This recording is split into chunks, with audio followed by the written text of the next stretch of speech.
চোখ বন্ধ করে ভাবুন, একজন মানুষ যার হাতে ছিল লক্ষ লক্ষ সৈন্যের জীবন, যার এক ইশারায় শহর জ্বলত আর এক ইশারায় সভ্যতা মুছে যেত, সেই ভাবত আমি যা চাই তাই হবে, আমার উপরে কেউ নেই।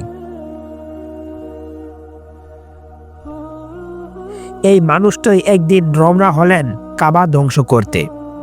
কিন্তু ইতিহাস সেদিন লিখল এমন এক দৃশ্য যেখানে অহংকার কাঁদে, রাজত্ব ভেঙে পড়ে, আর একজন বাদশাহ সেজদায় লুটিয়ে পড়ে। আজকের গল্প শুধু ইতিহাস না, এটা আমাদের জন্য এক ভয়ঙ্কর আয়না। এই ঘটনা ঘটেছিল আজকের ইয়েমেনে।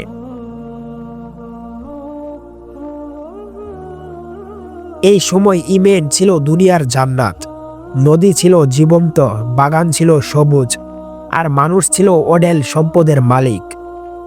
সেই শক্তিশালী রাজ্যের নাম হিমইয়ার, আর তাদের বাদশাদের বলা হতো তুব্বা। সবচেয়ে ভয়ঙ্কর তুব্বা ছিলেন আবু কারিব আস-আদ তুব্বা।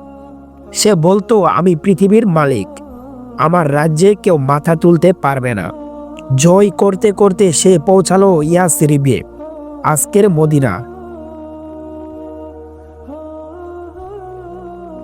সেই রাতে রাজপ্রাসাদে ঘুমিয়ে থাকা বাদশাহ হঠাৎ ঘেমে উঠে বসল। স্বপ্নে এক নুরানি কণ্ঠ বলল, এই শহর ছেড়ে দাও, এখানে আমার শেষ রাসূল আসবেন। পরদিন আলেমরাও একই কথা বলল। সেই মুহূর্তে একজন স্বঘোষিত ক্ষুধা প্রথমবার বুঝল তার উপরে কেউ আছেন। সেই সেনাবাহিনী ফিরিয়ে নিল। কিন্তু শয়তান শেষ চেষ্টা করল। মক্কায় একটি ঘর আছে, কাবা, ওটা ভেঙে ফেলো, আরব তোমার পায়ে লুটিয়ে পড়বে। তুব্বা রওনা হলো, কিন্তু সীমান্তেই ঢুকতেই তার শরীর ফুলে গেল, চোখ বেরিয়ে এলো, শ্বাস আটকে এলো, সব চিকিৎসা ব্যর্থ। তখন আলেমরা বলল, তুমি আল্লাহর ঘরের দিকে হাত বাড়িয়েছ। সেই শক্তিশালী বাদশাহ কাঁপতে কাঁপতে বলল, আমি ভুল করেছি। সে তওবা করল, আর আল্লাহ এক মুহূর্তে তাকে সুস্থ করে দিলেন। তুব্বা কাবায় ঢুকলো, মুকুট ছাড়া, অহংকার ছাড়া, চোখে শুধু পানি। সেই ইতিহাসে প্রথমবার কাবার উপর গিলাফ চড়ালো।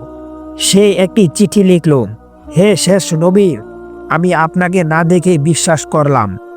আপনার যুগ পেলে আমি আপনার পায়ে দাঁড়িয়ে খেদমত করতাম। একজন বাদশাহ একজন অদেখা নবীর জন্য এভাবে মাথা নত করেছিল।